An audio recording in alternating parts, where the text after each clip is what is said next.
puede ser una señal de que usted no entiende la situación. O pudiera ser que usted sí entienda algunas de las cosas que voy a compartir hoy de la palabra de Dios. Hechos 12, versículo 1. En aquel mismo tiempo el rey Herodes echó mano a algunos de la iglesia para maltratarles, y mató a espada a Jacobo, hermano de Juan. Y viendo que esto había agradado a los judíos, procedió a prender también a Pedro. Eran entonces los días de los panes sin levadura, y habiéndole tomado preso, esto es, a Pedro, le puso en la cárcel, entregándole a 4 grupos de 4 soldados cada uno, para que le custodiasen, y se proponía sacarle al pueblo después de la Pascua. Así que Pedro estaba custodiado en la cárcel, pero la iglesia hacía sin cesar oración a Dios por él. Y cuando Herodes le iba a sacar, aquella misma noche estaba Pedro durmiendo entre 2 soldados, sujeto con 2 cadenas, y los guardas delante de la puerta custodiaban la cárcel. Y he aquí que se presentó un ángel del Señor, y una luz resplandeció en la cárcel, y tocando a Pedro en el costado, le despertó, diciendo: levántate pronto. Y las cadenas se le cayeron de las manos. Le dijo el ángel: cíñete y átate las sandalias. Y lo hizo así. Y le dijo: envuélvete en tu manto y sígueme. Y saliendo le seguía, pero no sabía que era verdad lo que hacía el ángel, sino que pensaba que veía una visión. Habiendo pasado la primera y la segunda guardia, llegaron a la puerta de hierro que daba a la ciudad, la cual se les abrió por sí misma, y salidos pasaron una calle, y luego el ángel se apartó de él. Ahora, hasta aquí la lectura, continuaremos leyendo más tarde, pero déjeme mencionar el trasfondo, reiterar lo que había sucedido. Herodes fue un hombre salvaje, cruel, impío y vil. Quería torturar, hostigar, perturbar la iglesia. Ya había apresado a Santiago, el hermano de Juan, y lo había condenado a muerte. Y vio que eso complació a la multitud, y se dijo: bien, apresaré a Pedro. Y puso a Pedro en prisión. Y dijo: después de la Pascua lo sacaré, y lo haré más corto de estatura, le cortaré la cabeza. Herodes era un hombre absolutamente feroz, vil, diabólico y cruel. Esa era la situación, y verdaderamente era una gran crisis. ¿Cómo enfrenta usted una crisis? ¿Qué hace en tiempos de crisis? Bien, quiero compartir con usted hoy 4 pensamientos. Por favor, anótelos. Los necesitará. Pueden necesitarlos ahora mismo. Algunos de los que me escuchan están en medio de una crisis genuina, pero si no, los llegará a estar. Primero, debemos respetar el misterio de la providencia de Dios. De la providencia de Dios. Al mirar este capítulo, hay una palabra que sobresale: providencia. Es decir, usted va a ver la escondida mano de Dios. Dios está trabajando, pero usted no puede ver a Dios trabajando. Usted puede estar en medio del caos ahora mismo. Parece que nada tiene sentido. Todo lo que pensó que estaba seguro, bien clavado, se desarma. Y el diablo está sacando los clavos. Escúcheme. Solo porque no tiene ningún sentido para usted, no significa que no tenga sentido. Muchos tenemos preguntas. Al mirar este capítulo podríamos decir: ¿por qué? ¿Por qué dejó Dios que Herodes fuera rey? ¿No es Dios Dios? ¿Cómo pudo Dios dejar que un tipo como Herodes fuera rey? Si yo fuera Dios, lo convertiría en un sapo. ¿Y por qué? ¿Por qué Santiago debió morir y Pedro ser liberado? ¿Por qué? ¿Es que Dios tiene favoritos? ¿Es Dios caprichoso? ¿O ha perdido el control? ¿Por qué suceden todas estas cosas? Amigo, quiero decirle algo. No vivimos de explicaciones. La vida no es un problema que debe ser resuelto, es un misterio que debe ser vivido. Y a veces usted tiene que retroceder y simplemente mirar lo que voy a llamar la escondida mano de Dios. Y usted necesita respetar eso. Algunas veces miramos lo que Dios hace y cómo pone sus colores en el cielo y decimos, Señor, lo estás haciendo bien. Y de pronto Dios lo embarra todo. Y decimos, Señor, lo arruinaste. ¿Se ha sentido así alguna vez? Señor, ¿por qué permitiste que esto suceda? Solo porque las cosas no tienen sentido para usted. No piense que no tienen sentido. Y solo porque no puede ver a Dios trabajando, eso no significa que Dios no esté trabajando. Aquí está Herodes con su poder diabólico, Santiago asesinado y Pedro liberado. Tenemos todas estas cosas trabajando juntas. La llamamos la soberanía de Dios, la llamamos la providencia de Dios. Anote al margen Romanos 8:28. Y sabemos que a los que aman a Dios, todas las cosas les ayudan a bien. Esto es, a los que conforme a su propósito son llamados. Ahora, la mayoría tenemos la idea de que vamos por la vida, y la vida es buena, luego se pone mala, y después se pone buena otra vez. Por lo general no es así.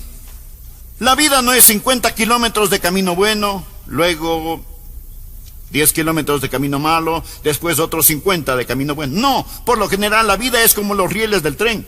Un riel bueno y un riel malo. Y los dos rieles corren paralelamente. ¿Lo han notado eso? Cosas maravillosas están pasando y bendiciones, pero al mismo tiempo parece que hay ciertos problemas en la vida. No siempre podemos hacer que se solucionen. Ahora, bien, lo bueno y lo malo parecen correr en rieles paralelas. Ahora, muchos de nosotros no entendemos eso. Por ello deseamos llegar a los tiempos de vida donde nada malo acontece. Y decimos, me alegraré cuando los problemas terminen para hacer lo que deseo hacer. Si estudia, me alegraré cuando las clases terminen para empezar a hacer lo que quiero hacer. Si los hijos están pequeños, me alegraré cuando crezcan, así podré hacer lo que quiero hacer.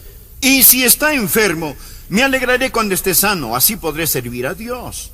No es la vida misteriosa. No es misteriosa. Existen las cosas malas y las cosas buenas. Dios, en el crisol de su sabiduría, mezcla estas cosas para su gloria. Y nosotros sabemos que todas las cosas ayudan a bien. Amigo, usted no vive por explicaciones. Usted nunca puede explicar a Dios. Usted vive por promesas que a lo mejor nunca puede explicarlas. ¿Sabe? Si fuera un niño se preguntaría, ¿por qué Dios pone vitaminas en las espinacas y no en los helados? Deje que Dios sea Dios. Usted debe respetar, escúcheme, el misterio de la providencia de Dios. Permítale a Dios ser Dios, y solo porque para usted no tiene sentido no significa que no tenga sentido. Y si se encuentra en una crisis, no demande entenderla. ¿Entendió? Segundo, debemos solicitar el ministerio del pueblo de Dios. Ahora, ¿cuál es el ministerio del pueblo de Dios? Es la oración. Veamos el versículo 5. Así que Pedro estaba custodiado en la cárcel, pero la iglesia hacía sin cesar oración a Dios por él. Este es un gran versículo en oración. Parecía que no había esperanza para Pedro. Él está bajo seguridad máxima. La puerta de la prisión está custodiada afuera por 2 guardias. Había 16 guardias custodiando a Pedro. Debió de haber sido bastante importante para contar con 16 guardias personales. Y más de eso, cada mano la tenía encadenada a un guardia. Mi amigo, si debiéramos hablar de alguien en problemas, Pedro está en problemas. En una crisis debe haber oración. Y cuando no hay esperanza en el plano horizontal, siempre hay esperanza en el plano vertical. Quiero que miremos esta oración y nos detengamos ahí por un momento. Porque recuerde que cuando existe el misterio de la providencia de Dios, existe el ministerio del pueblo de Dios. Quiero que vea primero lo que voy a llamar la frecuencia de la oración. Veamos el versículo 5. La oración se hizo sin cesar. Ahora, ellos oraban y no dejaron de orar. Y seguramente se preguntaban, ¿por qué Dios no contesta nuestras oraciones? Pedro estaba en la cárcel y Dios parece no tener ningún apuro en sacarlo. Pero Dios está tratando de enseñarles una lección sobre oración, y una de las grandes lecciones acerca de la oración es persistencia. En segundo lugar, debe haber fervor en la oración. ¿Escuchó? Fervor en la oración. Las palabras sin cesar pueden traducirse intensamente. Oraban intensamente. Me pregunto qué sabemos acerca de orar intensamente. Pero le diré una cosa. Cuando usted esté en una crisis, aprende a orar intensamente. Muchos oramos esta mañana, pero me atrevo a decir que entre quienes me escuchan, si yo les preguntara a muchos, no podrían decirme específicamente por qué oraron esta mañana. Solo fue una oración general, sin ninguna intensidad. Me gusta Jeremías 29:13, donde Dios dice: y me buscaréis y me hallaréis, porque me buscaréis de todo vuestro corazón. Una de las cosas de las cuales estoy tratando de curarme es la de la oración casual, de la oración sin intensidad, oración que cuesta poco. ¿Sabe que la Biblia llama a la oración una lucha? Una versión traduce Romanos 15:30 así: Pablo les suplica, les ruego, hermanos, por nuestro Señor Jesucristo y por el amor del Espíritu, que se unan conmigo en esta lucha y que oren a Dios por mí. Que se unan conmigo. Ha pensado en la oración como una batalla, como una lucha. A veces no tenemos ganas de orar, así que no oramos. Mi amigo, si hay un tiempo cuando usted debe orar, es cuando usted no siente ganas de orar. Ore hasta que tenga las ganas. Pero ore no solo frecuentemente, sino también fervientemente, y descubra la fraternidad de la oración. La Biblia dice que la iglesia oraba. Nuevamente, versículo 5, la iglesia hacía oración sin cesar. Eso quiere decir que se reunieron para orar. Jesús dijo: donde están 2 o 3 congregados en mi nombre, allí estoy en medio de ellos. Si 2 de vosotros se pusieran de acuerdo en la tierra acerca de cualquier cosa que pidieren, les será hecho por mi Padre que está en los cielos. Dios se complace cuando sus hijos oran, pero se complace mucho más cuando oran en fraternidad. No hay nada que nos pueda unir más como iglesia que la oración. Si usted ha tenido un compañero o compañera de oración, sabe que su corazón y el de la otra persona están eslabonados, y las veces que Dios visita cuando la iglesia ora son gloriosas y maravillosas. Es lo que llamamos la fraternidad de la oración. Esta clase de oración hizo la iglesia por Pedro. Y luego deseo que note la fe de la oración. La oración era a Dios. Era a Dios. Se hizo oración a Dios.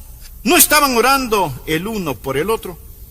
No estaban orando para impresionarse mutuamente. Muchas de nuestras oraciones son pequeñas oraciones memorizadas. Escuché de un joven abogado recién graduado que abrió su nuevo y elegante firma. No tenía todavía clientes, ni siquiera tenía secretaria, pero tenía su nombre en la puerta. Escuchó pasos en el corredor, pensó que venía su primer cliente, tomó el teléfono para aparentar que estaba ocupada y dijo: lo siento, no puedo, no. Tal vez para el próximo jueves. Tengo un importante caso de una corporación el miércoles. Tal vez podamos arreglar algo para después. Colgó el teléfono. Para entonces el hombre estaba parado frente a su escritorio y dijo: sí, señor, ¿en qué puedo servirle? Y el hombre contestó: soy de la compañía de teléfonos. Vengo a conectar su línea telefónica.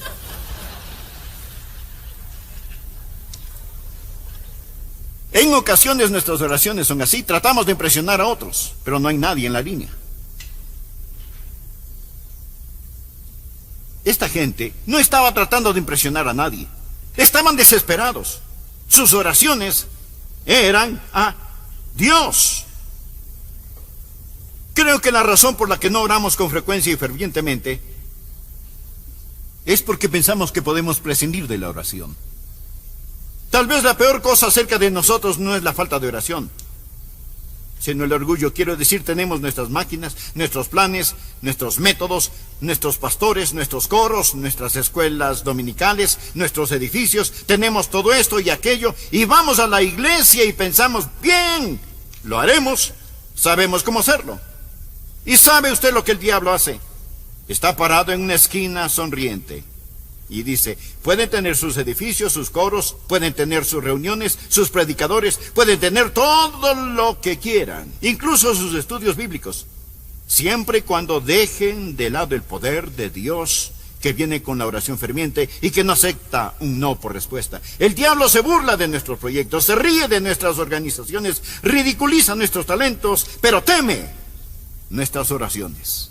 A su vez existe el enfoque de la oración. Por favor, el versículo 5, la Biblia dice, la iglesia hacía sin cesar oración a Dios. ¿Por quién? Escuche, por Él. Ellos estaban orando por Pedro. No solo fue una oración intensa, sino también específica.